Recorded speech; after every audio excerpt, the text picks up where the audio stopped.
Oi pessoal, aqui é a Cíntia do Viajando com a Cíntia e hoje eu tô aqui em Messina, na Sicília, e eu vou mostrar um pouco dessa cidade linda aqui para vocês. Nesse dia lindo, inclusive. Mas antes que eu esqueça, não esquece de curtir, se inscrever e ativar o sininho de notificação. Bora!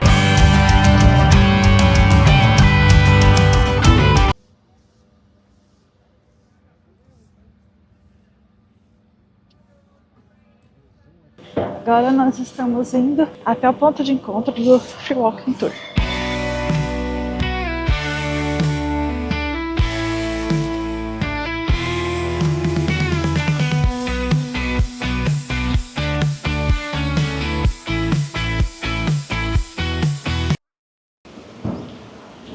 Se Fontana Sanatoria. Gente, el tour, como han visto en la aplicación, es caminando, pero no es que estamos las 3 horas caminando, ¿no?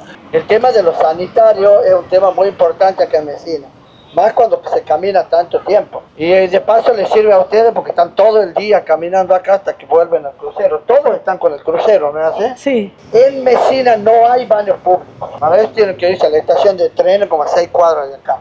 ¿Cómo soluciona Messina el tema? Ustedes pueden pedir permiso en cualquier bar y no tienen obligación de consumir. O sea, sí. La gente les accede, le da el permiso para que pasen a los baños porque se sabe que no hay baños públicos. Y nosotros, el 90% de la gente que llega acá llega de los cruceros. Ahí sí ya es conveniente que sepan que pueden ir tranquilamente, decir un buen día, buenas tardes, por favor necesito pasar al baño, y no tienen obligación de consumir. Los griegos tenían 2 maneras de ponerle nombre a las ciudades que ellos fundaban o colonizaban. La primera manera era ponerle el mismo nombre de la ciudad de donde ellos venían. Por ejemplo, cruzando el Jónico, que está del otro lado, está la ciudad de Reggio Calabria. Esa ciudad se llama Reggio porque la fundaron gente que salió de Reggio, Grecia. Y así utilizaban el mismo nombre de donde salían para ponerle el nombre a la ciudad que fundaban. Lo mismo hicieron los españoles con América. Por eso en América hay tantas ciudades y provincias que tienen nombre de provincias españolas, como el caso de Córdoba. Córdoba es una provincia que usaban el mismo estilo. Y la otra manera que usaban los griegos era la de buscar un accidente geográfico, una característica del lugar, para indicarle a los otros que cuando lleguen a un lugar y vean eso, ahí está la ciudad donde ellos fundaron. Y ese fue el que eligieron para ponerle el nombre a esta ciudad que se llamó Sancti. ¿Por qué? Porque los griegos cuando llegaron acá, llegaron no por el puerto, llegaron por lo que hoy es Palermo. Y acá llegan por la montaña. Y desde la montaña ven la península de Rainieri, que se llama hoy, que es el puerto, que tiene la forma de una guadaña. Ubican lo que es la guadaña, el instrumento, o de la hoz también. Le ven la forma de guadaña y ese nombre le pusieron a la ciudad. Se llamó Guadaña, pero en griego se dice Zancre. Ese fue el primer nombre que tuvo Messina. 150 años duró ese nombre y después de eso la gente de Reggio quiso dominar Zancre y le faltaba gente. Entonces trajeron gente de la ciudad griega de Mesana. Cuando esta gente viene, que vienen un montón, se abrieron de los de Reggio, tomaron ellos mismos, tomaron la ciudad y le pusieron el nombre Mesana. De ahí se llamó Messina en siciliano y luego Messina en el italiano. Y yo le hago esta aclaración. ¿Por qué? Porque ya te va dando un poquito la idea de cómo es y por qué es así el siciliano. La gente tiene la idea, y muchos tienen, y con razón, de que el siciliano es testa dura, o sea, es cabeza dura, ¿eh? ¿Por qué? Y yo les dije que primero se llamó Messina y después Messina. Primero el siciliano, después el italiano. El siciliano se siente como despojado ya desde sus orígenes. El siciliano, mucha gente cree que es un dialecto del italiano. Y el siciliano es una lengua propia y está antes que el italiano. El siciliano viene del griego y el italiano viene del latín. El poder y las cosas se fueron imponiendo, como pasa en muchos países con el inglés, que se van imponiendo por cultura, por tradición, por tecnología, por un montón de cosas, pero fue quedando el siciliano como un dialecto, y esto el siciliano no lo acepta, y pelea, y defiende, y se aferra a sus tradiciones. Eso es lo que hace que el siciliano se aferre a sus comidas, a sus cosas. El siciliano es primero siciliano y después italiano. Y si ustedes se van campo adentro, como decimos los argentinos, van a escuchar solo siciliano. Sicilia es clave, en este caso no solo Messina, Sicilia es clave para el manejo del mar entre Asia, África y Europa. ¿Por qué? Porque es lo que antiguamente le llamaban la ruta de la seda, la ruta del oro, porque desde ahí venía toda la riqueza de los países árabes hacia lo que es Europa. Y después fue la ruta de la cristiandad, que era Jerusalén-Roma, que son los viajes que hace San Pablo cuando se vienen los primeros días del cristianismo, utilizando.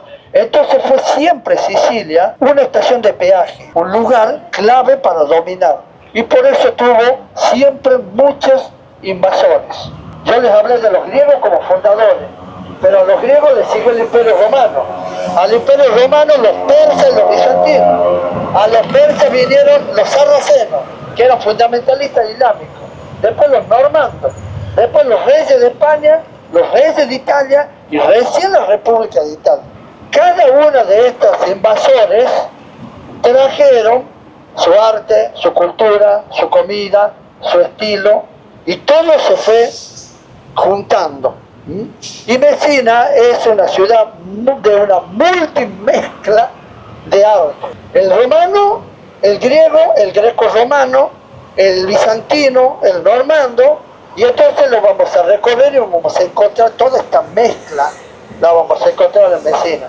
A la vez, hay una característica de Messina que condiciona la vida del messinense, que es que estamos en un suelo altamente sísmico.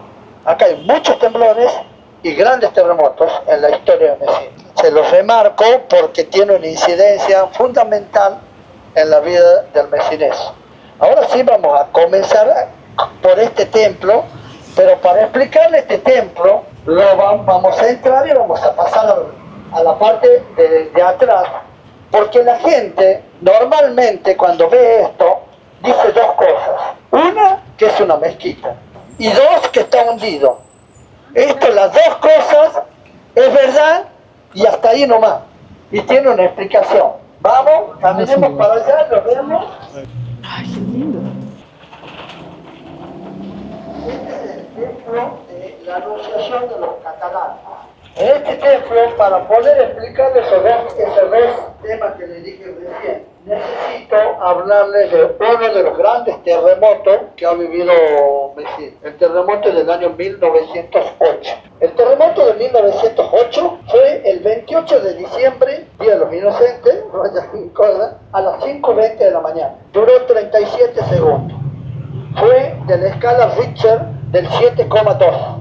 Para tener una idea esto de las escalas, el terremoto de Turquía del año pasado fue de 7,4 y el de Marruecos de hace 2 meses fue de 7,2, como que ha sido este. Pero este ha sido en el 1908, cuando no había ninguna estructura antisísmica. Entonces, todos los edificios, todas las construcciones se vinieron abajo. Ellos se calentaban por tubos de gas. Esos tubos se rompieron, se reventaron y originaron incendios. El terremoto puede ser horizontal o vertical. Acá fue vertical y comenzó en la montaña. Provocó un desplazamiento de la tierra, una luz. La luz tapó Messina y la gente corrió a la playa. Y 11 minutos después vino el tsunami.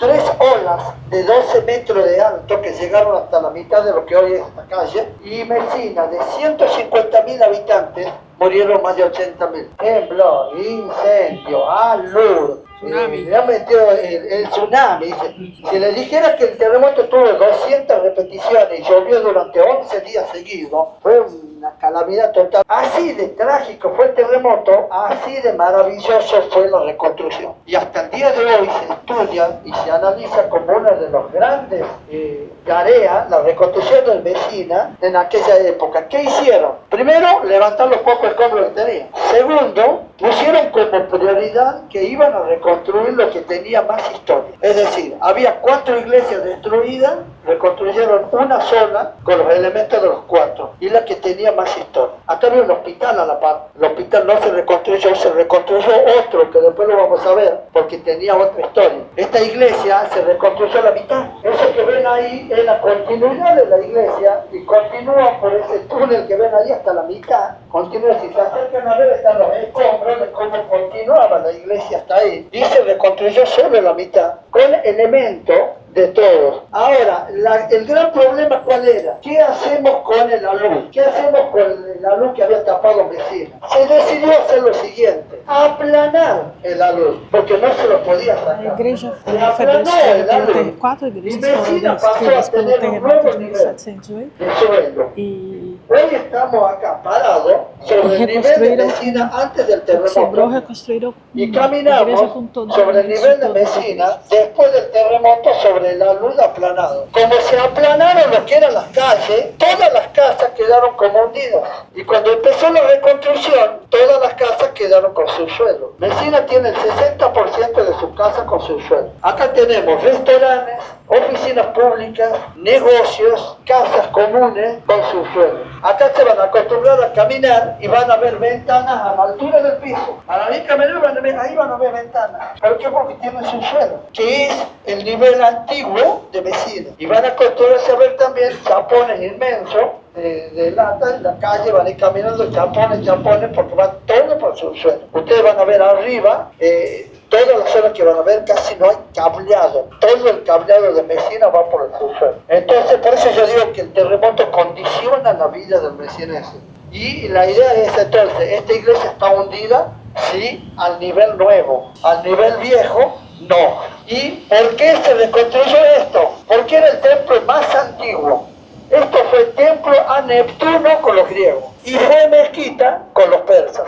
Y en el 1500, cuando llegan los reyes católicos, pasa a ser un templo católico y ahí le dan a la cofradía de los catalanes, le dan el cuidado, el mantenimiento y desde entonces hasta el día de hoy la cofradía de los catalanes cuida este templo. Por eso es que en la entrada está la bandera, el escudo, perdón, de los catalanes. Y empezamos a ver que toda la parte de abajo es antiguo, es original, y la parte de arriba es reconstrucción donde ya vemos ladrillo vista, vemos los ábsides que están parchados, allá por ejemplo tener mármol y tener ladrillo, tener las columnas y tener ladrillo vista, porque se lo deja así para que se aprecie el valor de la reconstrucción. Entremos al templo y le voy a mostrar otros detalles de la iglesia. Esse templo aqui, ele foi construído ao invés dos outros 4, porque esse era o mais antigo. E aqui tem itens gregos, persas, muçulmanos, tem vários povos que já tomaram Messina. E Messina é uma mistura de todos os povos que já invadiram da cultura de cada um.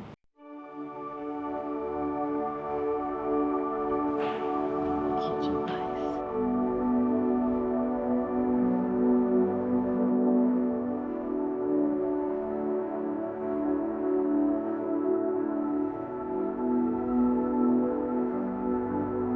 Continuando lo que les decía afuera, acá encontramos como original la piedra volcánica, piedra porosa, que ha sido construida. Encontramos la columna griega, pero acá ya empieza una llave. Ya cambia que la columna ya tiene líneas horizontales. Si ven acá en esto, tiene forma de octagonal, y arriba tenemos uno que tiene como rombo y líneas, y eso es lo que muestra que ha sido traído de diferentes iglesias.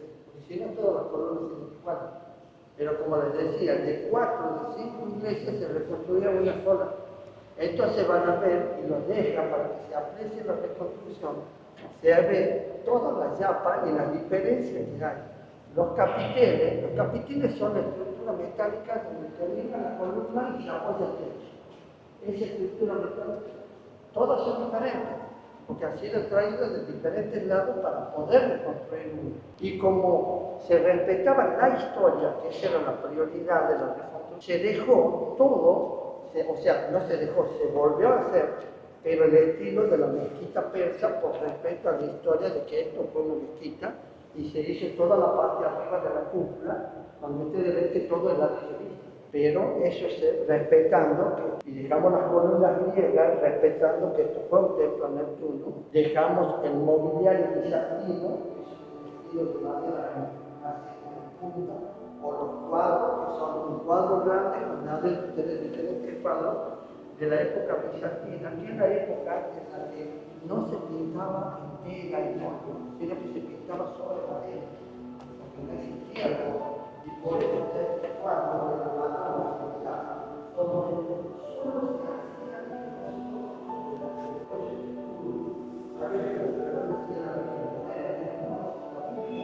pero pintaba sobre la madera, que era lo que se pintaba antes. Y luego venía el hombre y ya hacía el cuadro.